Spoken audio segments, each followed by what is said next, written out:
At ngayon alamin na natin ang pinaka-latest sa mundo ng pampalakasan. Nandito si Ian Articona. Sino talo? Sino panalo? At eto ng latest sports update. LeBron James, kauna-unang manlalaro na umabot sa 50,000 points sa NBA. Narito ang aking sports news.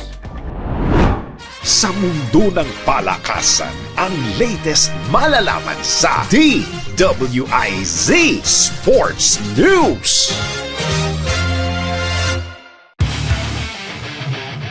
Naitala ni LeBron James ang isa na namang makasaysayang feat kung saan nakuha na niya ang kanyang ika-50,000 o 50,000 na career points sa National Basketball Association o NBA.